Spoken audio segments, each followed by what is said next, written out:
An bɛ araba la marisi kalo tile 18 san 2021 aw minnu bɛ kan filɛ Mali kibaru jabaranin kan aw bisimila ni aw ka kunnafoni waati selen an ka sikaw fɛ an b'aw ladɔnniya ko hakili jagabɔ kɛnɛ dɔ sigira nɛgɛkɔrɔsigi ani npogotigiw ka furu joona kɔlɔlɔw kan ka kɛɲɛ ni ɲagata jugu kɛlɛli hukumu ye minnu bɛ ta ka musolakaw sɛgɛrɛ baro kɛnɛ dɔ sigira Bangasikaw fɛ nɛgɛkɔrɔsigi kɔlɔlɔw ani npogotigiw ka jagoya furu kunkan a daminɛna ntɛnɛndon marisi kalo tile 15 san 2021 a bɛ to senna fɔ tile 5 hakɛ labɛnbaw ka fɔla a kun ye ka kunnafoni jɔnjɔnw di mɔgɔw ma ni wale ninnu kɔlɔlɔw kan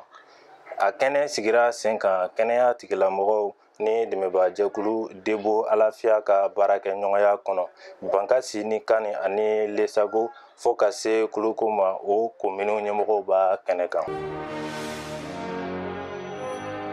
Moritani jamanaden Gasim Wane kɛra MINUSMA ɲɛmɔgɔba ye. Diɲɛ tɔnba secrétaire général Antonio Guterres ye laseli kɛ ntɛnɛndon marisi kalo tile 15 san 2021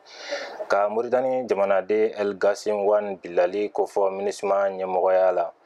A bilala Chad jamanaden Anadif Kadir Mahama Saleh nɔ na jɔyɔrɔ in na. A labanna ka foli ni tanuni lase o ma ka da ka kɛtaw kan bɛn ni lafiya sɔrɔli la Mali kɔnɔ. Lakanako kibaruyaw la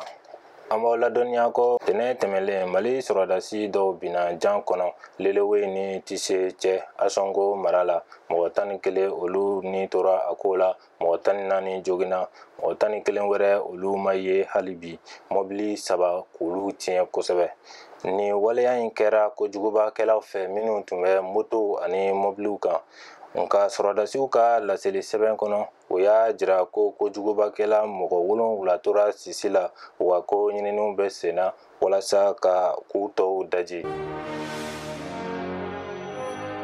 Ni ne bɛ dansigi an ka bi kibaruyaw la an b'a fɔ Ala k'an bɛn wagati wɛrɛ nin kɛnɛ kelen kan.